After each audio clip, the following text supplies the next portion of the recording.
I'm Jennifer Campbell, one of the co-chairs of the Executive Committee of the Beverly Hills Bar Association's Trust and Estates section. Welcome to the Trust and Estates section's annual Trust and Estates litigation update. Before we begin, I have a few housekeeping announcements to make. First, you will receive your MCLE certificate shortly after the program. Please take a moment to complete the survey that is included with your certificate. Next, we need to recognize our outstanding sponsors. The Trust and Estates section is sponsored by the Sanborn team, Geffen Real Estate, Glen Oaks, Escrow, California Title Company, and Manufacturers Bank. This program is also sponsored by JAMS. Let me introduce Nancy Sanborn and Brian Joy of the Sanborn team to say a few words. How are you doing? Thank you. Sorry, we were all muted. Wow, what a year it's been. Last year at this time, we honestly thought we were out of business. Just a quick market update. In the last 30 days, we've been involved with 5 court-confirmed sales, one of which resulted in an overbid. The entire process has been daunting but interesting. In addition to that, everything that we put on the market has resulted in multiple offers. As things begin to open up, we're now facing new challenges. For example, how will open houses be handled? Just remember, we're here and up to all challenges, big and small. Have a great meeting.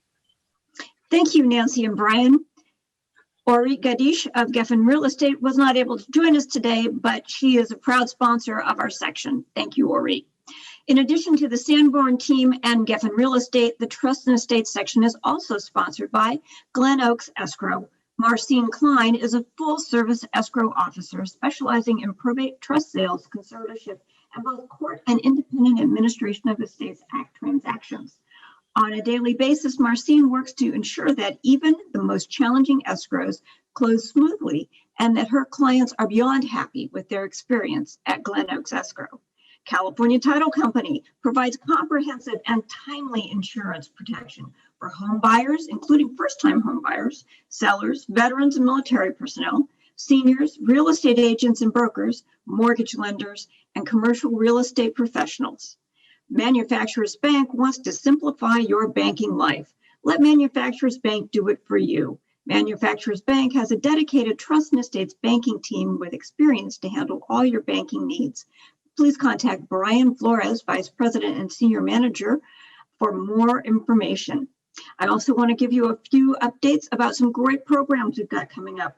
On June 8th, we've got a terrific program called Mistakes Estate Planning Attorneys Make That Put Litigators' Kids Through College. Please join our 2 experienced probate litigators for a discussion of potential pitfalls in the estate planning and administration process. Jessica Bradbrook and Andrew Smith will talk about the various cases they have litigated that have arisen from mistakes in planning and administration, from improper documentation of meetings with clients to misallocation of assets. No estate planner wants their work to be subject of litigation, and this presentation will provide you tips on how to avoid that outcome. The registration for this program is in the links in the chat box, and there will also be emails promoting the program as well. Next, on June 15, we have a terrific program, Bending the Arc of History Towards Justice in the Probate Court. Terrence Franklin has been a trust and estates litigator handling disputes, including will contests, for a quarter of a century, and he has discovered a will contest from the 1840s that challenges the will done by his 4th great-grandfather that emancipated his 4th great-grandmother and her children and grandchildren. This discovery led Terrence to define his mission to bend the arc of history towards justice by sharing his story of his ancestors and other stories like them. In this presentation, Terrence recounts the riveting story of his ancestor, Lucy Sutton, and her fight in the probate courts to uphold the last will and testament that freed her family. He also profiles several other Black women, contemporaries of Lucy, who had to struggle with probate courts for their rights and who may just have helped Lucy and her family make it to freedom. We'll be offering elimination of bias ethics credit for this program, so you'll want to watch. Registration for this program, there's a link in the chat box, and I encourage you to sign up today. Lastly, I want to remind you that the Trust and Estates Section's Executive Committee is looking for new members. Section members will be receiving emails reminding them to consider applying, and if you've missed that email, the application is available on the website. Now, onto the program. Let me introduce Joe Goldman, one of our co-program chairs, to introduce our speakers and get this program started. Joe, over to you. Thanks so much, Jennifer. Many of us have had the good fortune of getting to know today's speakers pretty well over the last few years, as I think this is at least the third straight year that we've asked them to give this presentation. Scott Rahn is the founder and managing partner of RMO LLP, which is a firm dedicated to litigating contentious probate disputes. And Nick Van Brunt is a partner at Sheppard Mullin, working in their business trial practice group, and is the leader of their private wealth services team. They're both great attorneys, fabulous presenters, and I know they have a lot to get through. So I will turn it over to them with just one more comment, being that since there's a lot of material to get through, please hold questions until the end. And if we can get to them, we can. But again, a lot of material, so no promises there. And without any further ado, Scott and Nick, take it away. Thanks, Joe. Thanks, Jennifer. Thanks for having us again. And if there is no time for questions, Nick and I are always happy to answer questions via email or hop on a call after the presentation as well. The first case that we're going to jump into is Estate of Ashlock. And I'm not sure if we covered this during last year's presentation or not, but it's on its last leg as far as its anniversary date, but we wanted to make sure we did get it covered. So Estate of Ashlock deals with 859 damages, and it stands for the proposition that 859 double damages means exactly that, and it does not include the restituted property. Double means double plus restitution. In Ashlock, Dad's friend had forged partnership documents and created estate planning documents naming herself as the sole beneficiary. She then transferred all of Dad's interests and his various assets into that trust using a power of attorney that she had obtained for those nefarious purposes. After Dad passed, Dad's son moved to set aside this friend's misdeeds. At trial, the bad actor capitulated, admitting that she had done all of this in bad faith and the documents were invalid, and essentially conceding that she should give the $5 million in property back. And that's exactly what the court did. It ordered her to return the $5 million in property she had taken under Probate Code Section 856. But in addition, the court ordered her to pay $10 million in double damages under 859 for her bad faith acts. She appealed, claiming that $15 million was triple, not double damages. And the appellate court affirmed, saying that under Probate Code Section 856, which provides for restitution, it was $5 million in restitution. But under 859, it provides for double damages. 5 times 2 is 10, 10 plus 5 is 15. It's simple math. We're lawyers, but even we can do that. The next case is Keading, and that also deals with double damages under 859, but in this instance for elder abuse, and stands for the proposition that under 859, where you have a finding of elder abuse, it does not require a separate showing of bad faith like we had in the Ashlock case. So in Keading, after Mom died, Dad amended the family trust to equalize the beneficial interests of their 2 kids, son and daughter. In the month leading up to Dad's demise, the son had Dad execute a flurry of documents, including a deed transferring a home to the dad and the son in joint tenancy, had him transfer stock to himself, had him execute a POA in favor of son. And the coup de grace is having Dad sign a letter basically saying, there was no elder abuse. There's nothing to see here. Move on. He also happened to remove his sister as co-trustee under all these documents. During the court proceedings, even before we get to trial, the court invalidated the deed transferring the property from Dad to Dad and son because son, and these folks are almost always clever, but they're usually not smart, had transferred the property from Dad individually to Dad and son individually which was not valid because the house was owned by the trust. So he almost got it right, but he didn't get it right. So that was invalidated even prior to getting to trial. The son capitulated on that. But at the trial court, the judge found that, based largely on the planner's testimony, that Dad's last competent act was that equalizing amendment that he did shortly after Mom had passed, and that the son had unduly influenced Dad to do all of the other documents, and that constituted financial elder abuse and awarded double damages under 859. And the son appealed, saying that the finding of financial elder abuse was not sufficient, that there needed to be a separate finding of bad faith.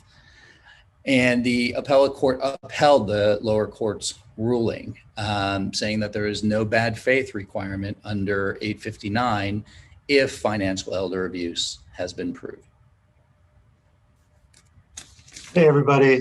Just want to echo Scott's appreciation for being here today. I'm also appreciative, not just Scott, and want to thank our sponsors, the Beverly Hills Bar Association as well. Nice to see some of you actually on the screen. This is the conservatorship wing of our presentation. The first case that I'm going to talk about is Conservatorship of Brokken, which stands for the seemingly non-controversial proposition that a statute that provides that fees may be awarded to a petitioner even if another conservator besides the nominee is appointed does not extend to the situation where a conservator is not appointed. So the facts are as follows. The adult children of Mom seek a conservatorship over Mom, which Mom resists. They settle the dispute without the appointment of a conservator, but reserve the ability to have the fees approved by the court in the settlement. The court actually awarded the fees, and the Mom appealed, and the Court of Appeal reversed based on the plain language of 2640.1 of the Probate Code, which provides that if a person has petitioned for the appointment of a particular conservator and another conservator was appointed while the petition was pending, but not before the expiration of 90 days, etc., then fees can be awarded in the best interest of the conservatee. Here, there was no conservator appointed, so the Court of Appeal reversed because the language is clear on its face. The children had relied on conservatorship of Cornelius for the proposition that equity can allow for a broad reading of 2640.1 to include the situation where no conservator was ever appointed. In Cornelius, a temporary conservator was appointed, but no permanent conservator was, and fees were awarded. But a temporary conservator is still a conservator and therefore fell within 2640.1. So this is a case of statutory construction that blessedly makes some degree of sense. The next case I'm going to talk about, and I've got two more before Scott moves on to a couple of conservatorship cases, is Conservatorship of E.B. Now, I should note that a petition for review has been granted, and this case is fully briefed in the California Supreme Court.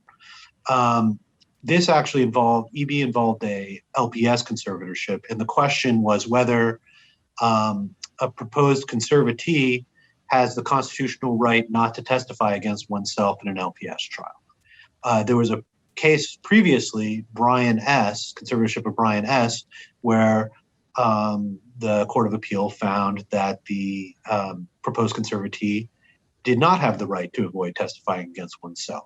Conservatorship of E.B., the Court of Appeal held otherwise, likening the right to testify against oneself as similar to that in situations where someone is found not guilty by reason of insanity or sexually violent predator cases and similar quasi-criminal proceedings where deprivation of rights are involved. The court also found that the public guardian was unable to show that the proposed LPS conservatee's compelled testimony was any more necessary in the proceeding to declare the appellant an LPS conservatee than it would have been in other types of civil commitment proceedings. However, as I said, this case is now fully briefed before the California Supreme Court, so we will see what the final word is on the conflicting decisions of conservatorships of E.B. and Brian S. Another interesting California Supreme Court case is Conservatorship of O.B. That case involved a young woman with autism. It was a limited conservatorship case. And the question on appeal was whether the need for a conservatorship was established by clear and convincing evidence, and specifically how an appellate court is to review the sufficiency of evidence associated with such a finding. There had been a circuit split going into Conservatorship of Eb, where some courts said that once you have the finding of clear and convincing evidence in the trial court, the reviewing court does not need to make any separate finding than they would normally make under a substantial evidence standard, whereas other courts said, well, no, clear and convincing means clear and convincing evidence. Now, the Court of Appeal in Conservatorship of Eb had focused on the former view that the clear and convincing standard disappears on appeal when evaluating matters based on substantial evidence. Supreme Court reversed. And the Supreme Court's view was that, quote, whether the record as a whole contains substantial evidence from which a reasonable fact finder could have found it highly probable that the fact was true should be the standard, and that the record must be held in the light most favorable to the prevailing party below, and give due deference to how the trier of fact may have evaluated credibility of witnesses, resolved conflicts in the evidence, and drawn reasonable inferences. So in other words, it's substantial evidence, but to a higher standard. The reasons articulated by the California Supreme Court were that as a matter of logic, a finding based on clear and convincing evidence cannot be viewed the same way as one that may be sustained on mere preponderance. And two, keeping the clear and convincing standard in mind when reviewing for sufficiency of the evidence helps to ensure that an appropriate degree of appellate scrutiny attaches to findings to which the standard applies. The California Supreme Court also held that the holding is more consistent with recent precedent and with the case law of other state high courts. Over to you, Scott. Thanks. The next conservatorship case is Conservatorship of Sa, which also deals with evidentiary standards and for the proposition that substantial evidence of a need for an order regarding involuntary medication is the only showing that's required in an LPS conservatorship. And psychologists can provide such evidence through expert testimony. In SA was schizophrenic, and her mom sought an LPS conservatorship, and specifically the ability to render psychotropic medication to her daughter. SA's own testimony, as well as her psychologist's testimony, established the need for the conservatorship, and the court also found that she should take the psychotropics. SA, not wanting to take them, appealed, and the appellate court affirmed, finding that SA's own testimony and that of her treating psychologist expert testimony, which was based on the psychologist's own observations and working with SA, were sufficient to support the trial court's finding that there was substantial evidence of a need not only for the conservatorship, but for the involuntary medication. The next conservatorship case, I think our last one, is Conservatorship of Navret, which, to Nick's earlier point, seems like this should not have been a controversy. It's a truly sad case where it seems that common sense would have dictated a different result at the trial court, but at least we get a chance to talk about it. Navret was the subject of competing conservatorship petitions by her mother and her father. The court appointed mom, but ordered Navret to joint counseling sessions with her father, whom she feared and was sexually assaulted by, at least those were her allegations and concerns, over the objection of Navret, her mom, and Navret's therapist. Navret appealed the court's ruling regarding those counseling sessions, and the appellate court upheld her appeal or granted her appeal, ruling that a conservatorship does not divest the conservatee of their ability to make personal decisions like whom they may receive as guests, recognizing the strong public policy of maintaining as much agency in the conservatee as possible. This is a sad case. Okay, this is another one that will probably age out of our presentation after this reading, but it's about the importance of giving notice, so I think it bears mention this one last time. Roth V Jelly. So Roth V Jelly starts with McKee Sr. and his first wife, who have 3 children. McKee then remarries, has a second wife, Yvonne. He creates a trust for Yvonne, which includes a power of appointment. But if the power of appointment was unexercised, quarter shares would go to each of McKee's children from the first marriage and to Yvonne's child. Now, if the adult children did not survive Yvonne, that share would go to the child surviving issue. After McKee Sr. died, there were claims raised against the estate that were resolved in a petition to approve the will in 1991. Yes, that was 30 years ago. The settlement resulted in the trust being distributed to Yvonne's son in the event that she did not exercise the appointment power. And in the settlement, the McKee Sr.'s children forewent an interest in the estate, thereby eliminating the grandchildren from the distribution scheme. Those grandchildren were not given notice. One of those grandchildren, Mark, who was McKee Jr.'s son, was an adult in 1991. So in 2016, yes, that's 25 years after the settlement, Mark sued after Yvonne failed to exercise the appointment power, arguing that the decree was void because he never received notice. The trial court ruled that because his father had received the interest and disclaimed it, that his contingent remainder interest never vested, but the Court of Appeal reversed, holding that Mark was entitled to notice and therefore the decree was void. Reasoning was as follows. Due process requires reasonable notice of any proceeding affecting a property interest.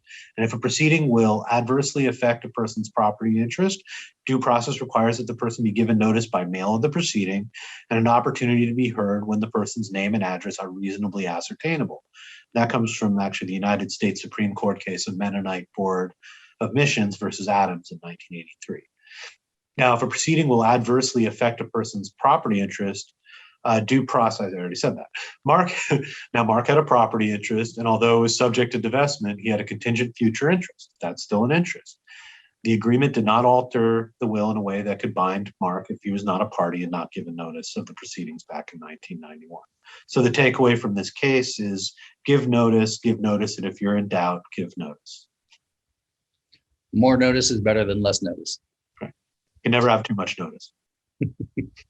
The next case speaks to the presentation that Jessica Babrick and Andrew Smith are going to give, at least to the point that Jennifer made about estate planning mistakes, putting our kids through college. The only thing that does more of that than estate planning mistakes is family dysfunction. And we turn to Tubbs v. Berkowitz. In Tubbs, Harry Berkowitz and his wife set up an AB trust. After his wife dies, Harry funds the AB trust. But under the marital, Harry had a general power of appointment, which he exercised for himself, disinheriting his kids, including his daughter and her kids, his grandkids. Who were the contingent remainder beneficiaries. Speaking to that family dysfunction, daughter sues dad, claiming that dad, as the trustee of mom and dad's trust, breached the fiduciary duties that he owed to them, to her specifically, by exercising the power of appointment in his favor and disinheriting her. The trial court disagreed, and daughter appealed. On appeal, the order of the trial court was affirmed, specifically stating that the power of appointment was authorized, specifically under the document, giving dad the power to do exactly what he did. So he could not, as a matter of law, have violated any duty, breached any fiduciary duty that he owed to his daughter. We now go to the Wild West for the case of Rallo v. O'Brien. The adult children of Hugh O'Brien, who is the actor best known for playing Wyatt Earp, sought an intestate share of his estate as omitted heirs, claiming that Mr. O'Brien, if he had known of their existence, would not have omitted them. The trustee, who also happened to be Mr. O'Brien's girlfriend and beneficiary, demurred, relying on the trust's explicit disinheritance of any person who claimed to be a descendant or heir, and the trial court sustained the demurs without leave to amend. When the children appealed, the Court of Appeal affirmed, because whether establishing that a decedent was unaware of the child's existence is sufficient to qualify as an omitted heir under Probate Code sections 21.622 is quite clearly addressed by section 21.622. And if you have a general disinheritance clause, that satisfies the conditions thereof. 21.622, for those of you who may have forgotten and don't have it memorized, provides that an omitted child's recovery is conditional. The decedent must have been unaware of the child's birth or mistaken about the child's death, and the decedent must have failed to provide for the unknown child solely because of that lack of awareness or mistaken belief. So again, one of these cases where the law says what it says. Thinking ahead to Jessica and Andrew's presentation, I once had to litigate a case where trust did not involve a general disinheritance clause. Ended up resolving, but probably never would have had to resolve had there been a general disinheritance clause. It's an easy fix. Our next case is the state of Eimers. For those of you who were here last year and remember the Wilkins case, you can go back to last year's materials and juxtapose this against that. Eimers stands for the proposition that a court will not reform a will, as opposed to Wilkins, where the court didn't reform a will. Here, a court will not reform a will to comply with the specific requirements of a power of appointment under Probate Code section 630 at SEC. In Eimers, the decedent at issue was a beneficiary of his family's trust. And that trust included a general power of appointment. But that power of appointment was very specific, requiring specific reference to it if you were going to exercise it. The decedent, in executing his will, stated only that he was leaving his share of the family trust to his specified beneficiaries, not making specific reference to the power of appointment or his desire to exercise it. After the decedent died, the trustee of the trust petitioned the probate court in Northern California for instructions, essentially asking the court that the decedent had failed to exercise the power of appointment specifically as required by the trust document.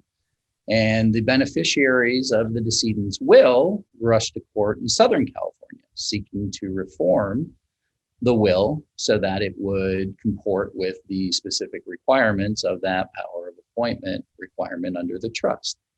The trustee demurred here in Southern California, and that demur was sustained without leave to amend. Those beneficiaries appealed, saying essentially that it's very clear, like in Wilkin, that the decedent's intent was crystal clear, that he intended for them to take. And his failure to comply was inconsequential, substantial compliance, essentially. Judge Stratton, writing for the appellate court, affirmed the lower court's ruling in granting that demur, distinguishing Eimers from the state of Duke, saying that you cannot reform a will to comply with the specific reference requirements because those are statutorily set forth under the Probate Code, section 630 et sec. If you have an issue with that, then you should take it up with your legislature, but the court refrained from engaging in judicial advocacy. Want everyone to go back to Civil Procedure 1 in law school, and we're going to talk about Buskirk v. Buskirk. The reason I'm talking about it is not just because I drew the straw on this one, but because a very intelligent lawyer named Scott Rahn was involved in securing this Court of Appeal opinion. So in Buskirk, son brings an action against his elderly mother, sisters, and uncle, alleging that mother had improperly removed the son as a beneficiary and then registered the trust in Idaho, moving it from California, and engaged in transactions thereby to extinguish the trust's interest in California properties, moved all the assets to Idaho, but then at the same time initiated 4 different lawsuits in California. The mother brought a motion to quash for lack of personal jurisdiction, among other things, because she lives in Idaho, and the trial court granted the motion. But on appeal, the Court of Appeal reversed and remanded, finding that personal jurisdiction in trust proceedings is no different than that in civil matters insofar as it goes like this. The court has jurisdiction over you if California has a long-arm statute, which it does, and you have purposely availed yourself of California. The suit is related to the contacts with California, and fairness and substantial justice applies. Here, the defendants had entered into transactions in California, provided that the trust would be administered under California law, and the conduct at issue occurred in California. The case was clearly related to those purposeful availments.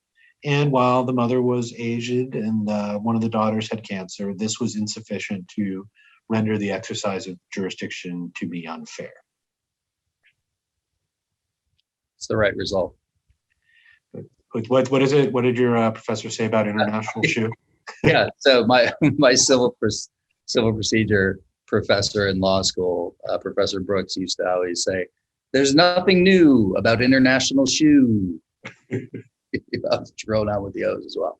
The next case is Kundal. Kundal stands for the proposition that a trust with an express but non-exclusive revocation provision may also be revoked by any manner under Probate Code Section 15401.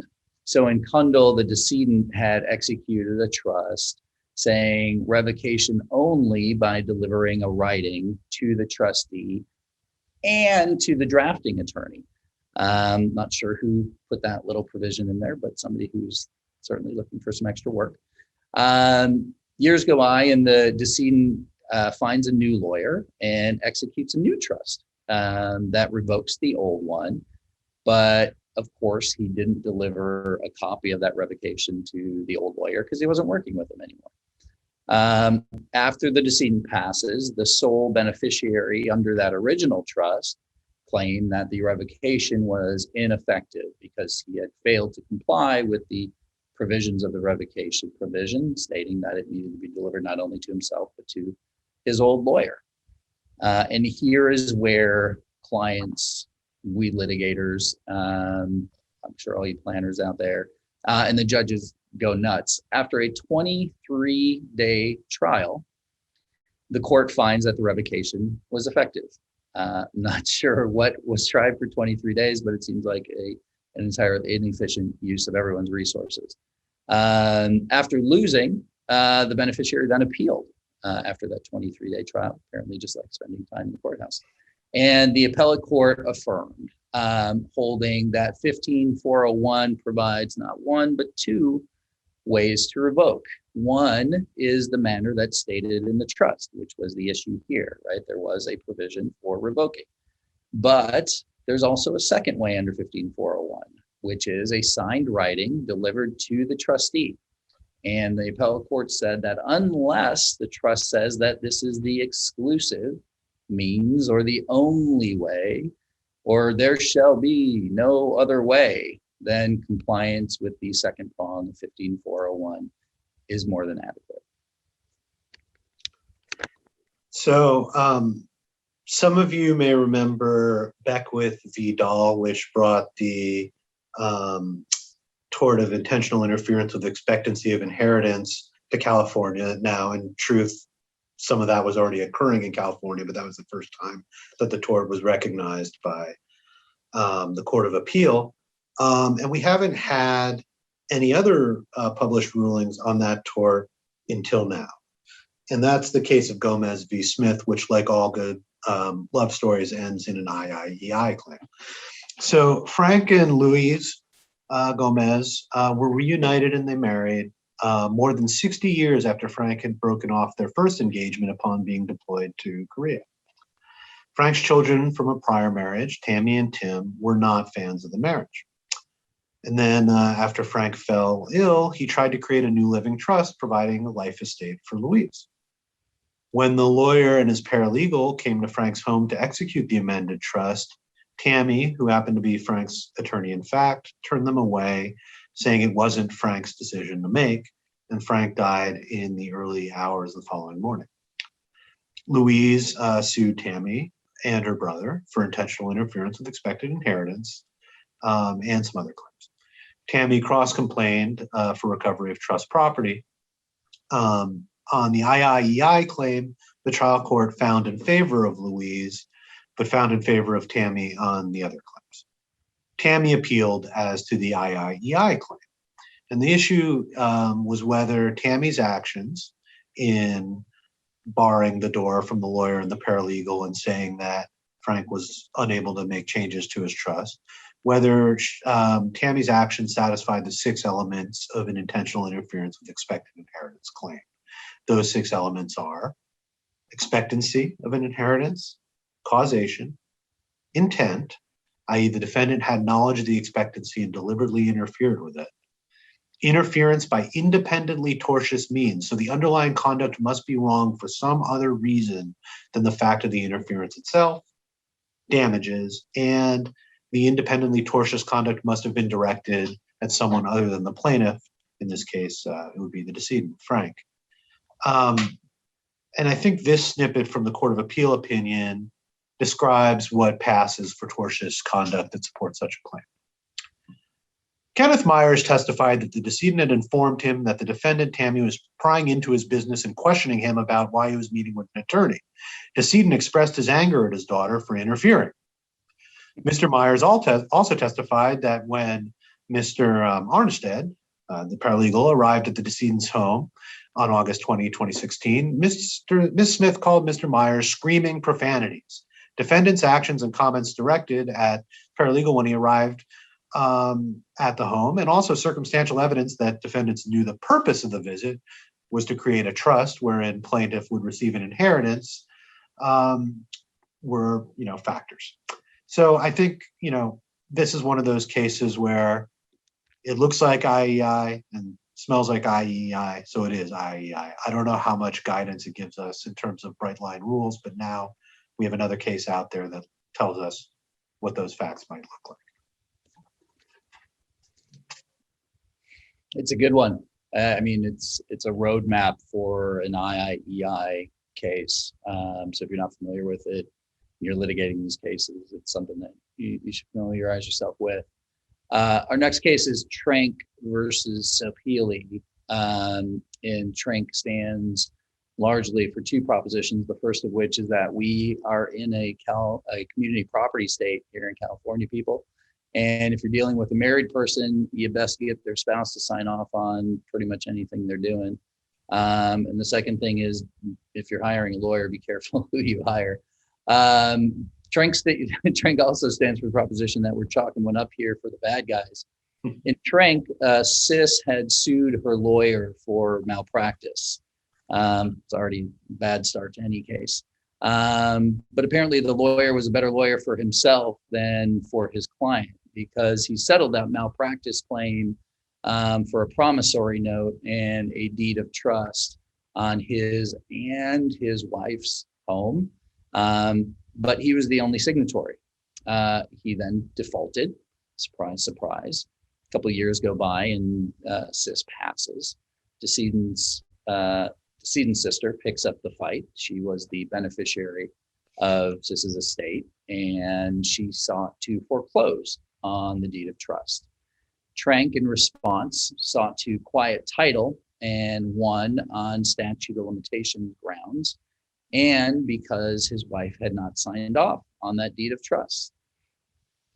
The surviving sister appeals and wins the battle, but loses the war. The court found that the statute of limitations had not run, but because Trank's wife had not signed off on the encumbrance to their community property home, the encumbrance was invalid.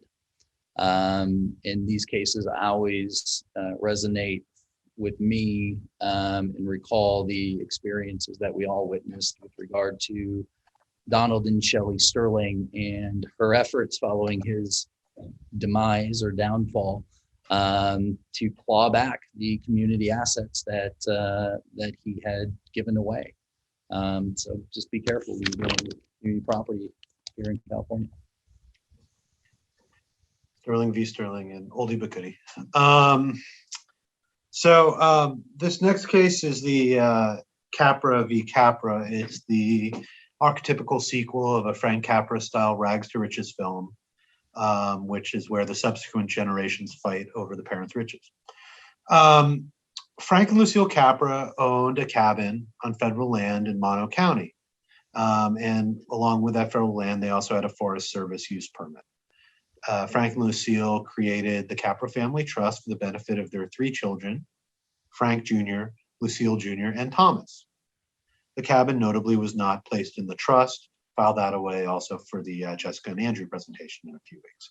Anyway, after the settlers' deaths, the 3 became co-trustees, and together they probated Frank Sr.'s estate in Riverside County, and the cabin and the permit were distributed to the trust out of probate.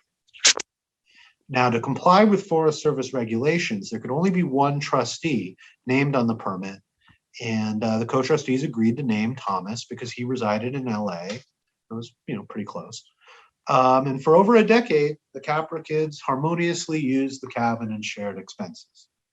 And then in 2015, Thomas said, I'm going to take sole possession of the cabin. And by the way, I'm going to close and empty the bank account and use those for cabin expenses.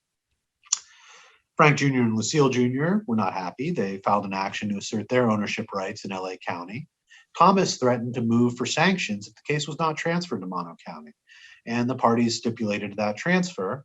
But thereafter, the Mono County trial court, now recall that Thomas threatened sanctions if it wasn't moved to Mono County. Mono County then sustained Thomas's demur, holding that it did not have jurisdiction because Frank's estate was probated in Riverside County, which had exclusive jurisdiction under Probate Code Section 17,000, and dismissed the action without prejudice. Frank Jr. and Lucille Jr. appealed from the dismissal judgment, and Thomas cross-appealed, saying it should have been with prejudice, not without. The Court of Appeal reversed the order of dismissal, finding in a rather instructive ruling on jurisdiction and venue that the Mono County trial court had the fundamental jurisdiction over the parties and the subject matter. Frank Sr.'s probate in Riverside County had already distributed the cabin to the trust, and it had closed 27 years ago. And the court did not retain any jurisdiction. Further, the jurisdiction under Probate Code Section 17,200 is exclusive only against other departments in the same county, whereas county selection is governed by venue rules, not jurisdiction rules. The appellate court remanded for determination of whether the action was one over land, which may be brought where the land is located, or an action concerning the internal affairs of the trust, which must be brought at the principal place of administration. There's a helpful discussion in the opinion about the different types of jurisdiction. 3 such types are: 1, fundamental jurisdiction, which as its core relates to the authority over both the subject matter and the parties. And fundamental jurisdiction is something that is statewide, is not specific to any one county. There's also a concept that most of us are familiar with called in rem or quasi-in rem jurisdiction, which is where the jurisdiction is based on the authority over property within its territory. And in rem jurisdiction is traditionally based on the location of the property that is the subject of the dispute within the territorial limits of that state. Most probate proceedings are in rem. Now, state statutes such as ours declare that the probate department of the Superior Court has exclusive jurisdiction over certain types of actions. That's a 3rd type of jurisdiction. So for instance, the probate department has exclusive jurisdiction to probate and interpret a will, determine entitlements to distribution, and administer and distribute a decedent's estate. And the probate department obviously also has exclusive jurisdiction over the internal affairs of the trust. But this exclusive jurisdiction has to do with assigning cases within the courts of a particular county. It's not the same sort of jurisdiction as fundamental jurisdiction to hear the case in the first instance. Now, venue is altogether different, and that deals with which county of a superior court that has fundamental jurisdiction is the proper court geographically to try the action. So that's why this case came out the way it did on remand to determine what the proper venue was. Yeah, it's certainly a potential trap. I mean, it certainly goes back to, the beginnings of law school, the difference between jurisdiction and venue, but it still seems to be something that, we're still seeing a significant number of cases around. those two issues. So obviously be careful. The next case is a Gaian versus Minassian. And this is best described as families behaving badly. I mean, who needs the Real Housewives or the Kardashians when you have probate? Yeah, I love what we do. The Gaians here were essentially and had been chasing the Minassians for years. The Minassians had allegedly absconded with the Gaians' parents' estate and then engaged in an elaborate scheme to transfer and otherwise shield and hide those assets from the Gaians. Surprise, surprise, when the Minassians are dragged into court in this latest iteration, they are up to their hijinks again. And unfortunately, the trial court countenanced their efforts and denied the Gaians' efforts to establish that the Minassians had committed fraudulent transfers and hiding the assets that they had allegedly stolen from their parents. On appeal, the Gaians prevailed, however, and the case was remanded to allow them to pursue the fraudulent transfer claims that they had against the Minassians. We'll see where that turns out. I'm sure we'll see this one again, but it just reminds me of an old adage from my longtime mentor that, you know, if these people, specifically the Minassians, spent as much time on legitimate activities, legitimate business affairs, they'd likely be a whole heck of a lot more successful, a heck of a lot richer, but wouldn't give us much to talk about.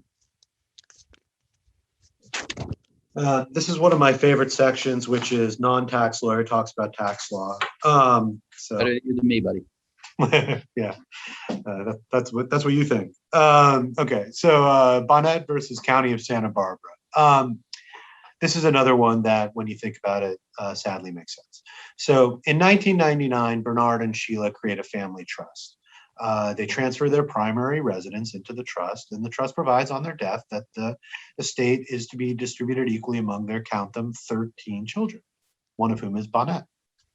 Now, Sheila dies in 2003, Bernard dies in 2008, and in 2012, well after the fact, the successor trustee files a claim for reassessment exclusion for transfer between parent and child, a Prop 58 claim, as we used to call them, identifying Sheila and Bernard as transferors and the 13 children as transferees. Then, a year later, in 2013, Bonnet and his wife purchased the property with the sales proceeds and distribute them equally among the 13 children, including Bonnet. The County of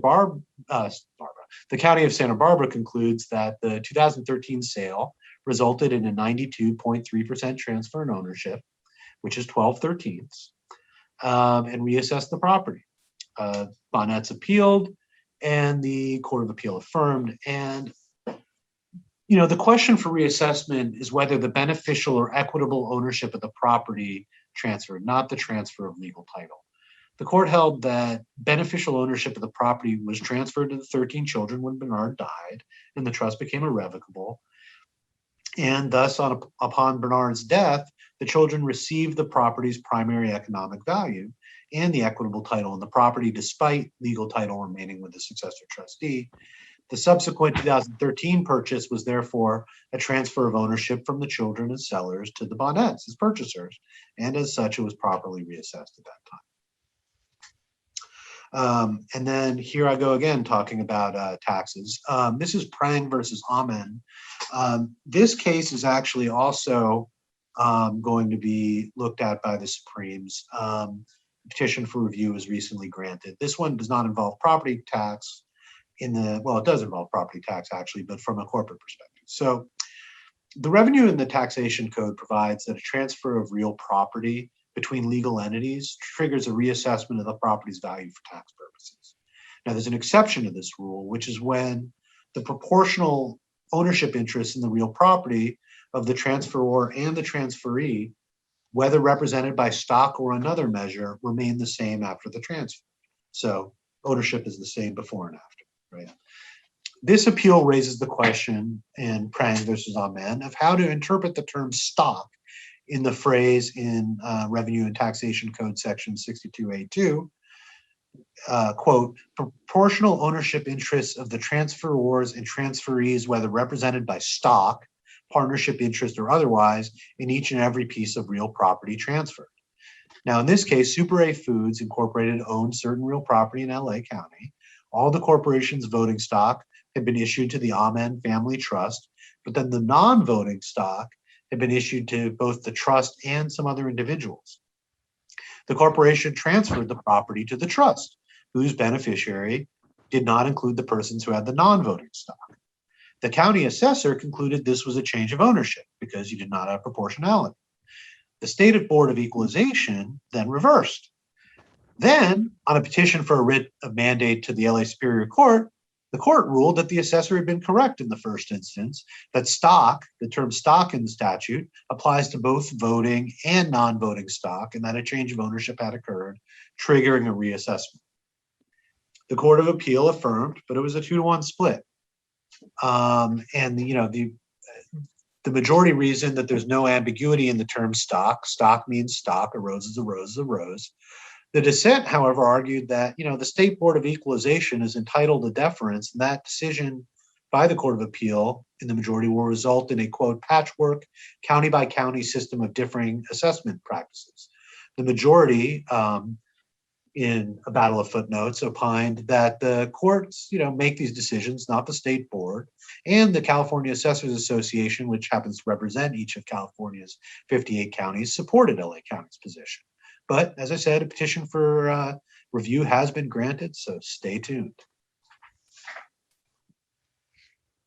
Next is Breslin, which is somewhat of a title shift for those of us, practicing litigating in probate court, but it follows on the heels of Smith v. Zeiler, which Nick and I had spoken about previously, which stood for the proposition that a party who chooses not to participate in proceedings may have their interests adversely affected.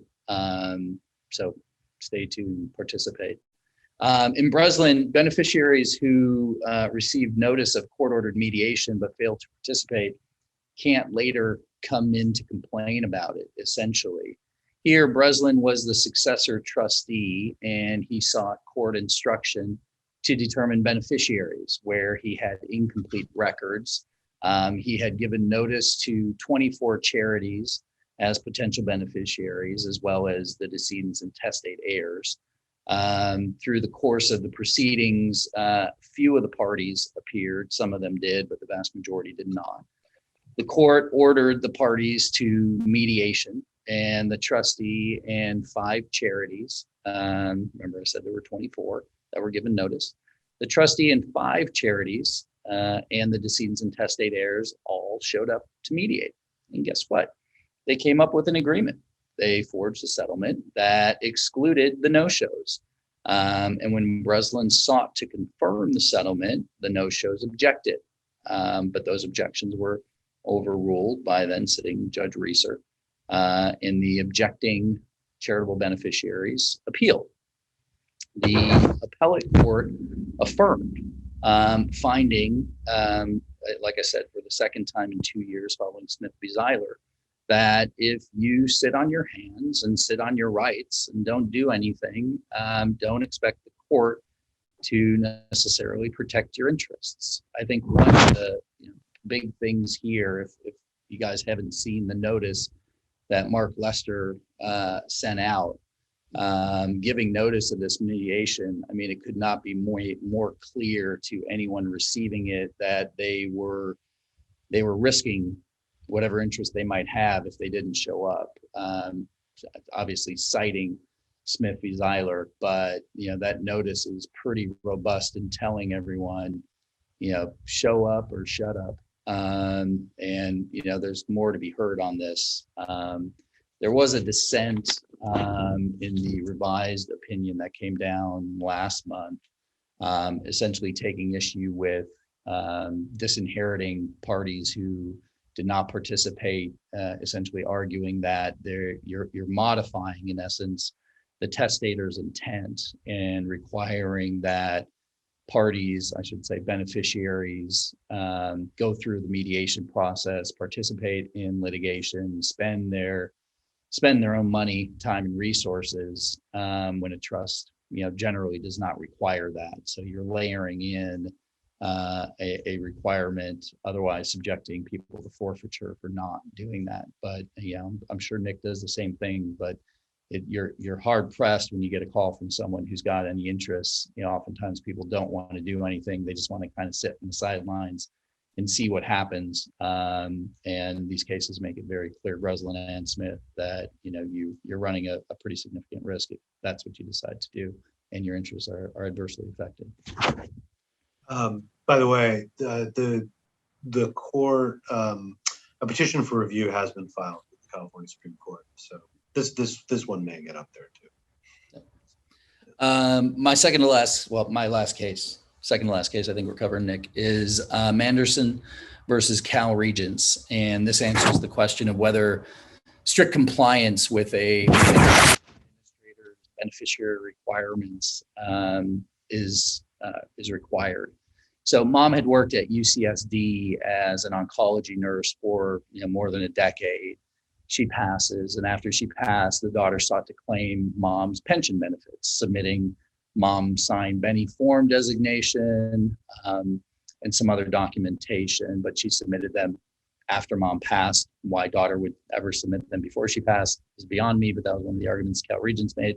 The problem from Cal Regents' perspective was that mom had failed to turn in the Benny designation form, instead submitting only the election worksheet. So she had turned in the right form before she passed. Daughter turned it in after she passed. And the Regents rejected the daughter's claim on the basis of their own internal policies, which required that Benny designation to be submitted before mom passed. Fraud, all those concerns, you can see why they would have that requirement. But the daughter sued for breach of contract and sought a writ to overturn the decision. And she lost at the trial court level and then appealed. And on appeal, the appellate court upheld the ruling on the demur on the breach of contract issue, but did issue the writ, finding that there was undisputed evidence of mom's intent. Both the worksheet, which was signed and submitted, and an unsubmitted beneficiary card established that there was at least substantial compliance or an attempt to substantially comply by mom, and that the Regents' failure to exercise their discretion, which they had, was abusive. So, guys. And making its debut on our list for the first time is the recent case of Dunlap v. Meyer, which where in the Court of Appeal answered two questions. First, does the estate of a deceased beneficiary have standing to seek to compel an accounting? Spoiler alert, it does. And did the trial court abuse its discretion in dismissing petitions at a status conference without an evidentiary hearing? It did. Real quick, Erwin and Josephine were married and they had two children, Maria and Claudia. Erwin died in 1995, but prior to his death, Erwin created a testamentary trust in his will for Josephine. That testamentary trust became the subject of litigation that resulted in a settlement agreement between the family members and also certain business entities. That settlement was approved by the court. And under the settlement, Josephine, surviving spouse, was the sole income beneficiary during her lifetime of a marital trust, and Claudia disclaimed any interest in the trust. Josephine was the executor of Erwin's will, and Maria was named as the trustee of the marital trust, her daughter, Maria. The marital trust was to be funded with Erwin's 99% interest in the limited partnership and stock in another corporation. And then Josephine died in 2016. And she died in New York, so the executor of her New York probate estate petitioned for an accounting for the 21-year period from 1995 to 2016. Maria objected to the petition, alleging four things, at least. She did not know if the marital trust was ever funded. She never acted as trustee. She never possessed the assets as trustee of the marital trust, and the entities that were to fund the marital trust have been defunct for more than 15 years, so no accounting could be provided. There were a couple of management conferences that were held, but as of January 2020, which was the last management conference, discovery was incomplete, though the estate had done some discovery and demonstrated to the court that, among other things, In 1996, Maria had signed a partnership agreement with one of the entities as trustee of the marital trust. Nevertheless, the court dismissed the petition without prejudice because it was under Probate Code Section 17202, not reasonably necessary to protect the interests of the trustee or beneficiary. And under 17206, it was subject to the court's discretion to take any other action necessary or proper to dispose of matters presented.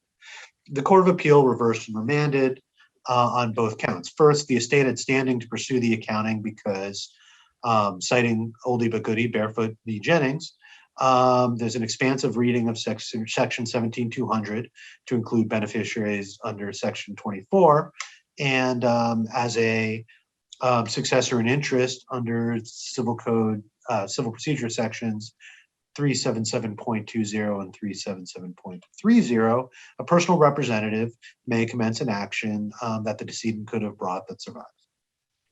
As to the dismissal, the Court of Appeal held that it was error not to allow the proceeding to go forward without an evidentiary hearing, or at least the completion of discovery, and without giving the estate notice that at a status conference, the probate court was going to dismiss the case. I mean, just imagine that. You walk into a status conference, you've got your report saying, hey, I found some discovery that shows that there's a real issue here, and the judge just dismisses your case without notice. So it's not entirely surprising that the Court of Appeal came out this way. Sorry, we went a couple of minutes over. Yeah, and I see there are a couple of questions. Jeff, Howard, glad you guys could join us. Good to see your questions. We can follow up after the presentation. As Nick said, we're past our time, but appreciate the opportunity. Again, on my own behalf, but on behalf of Nick as well. Thank you guys for having us. And Judge Gold, I think we can send you the materials. So yeah, great pleasure to be here as always.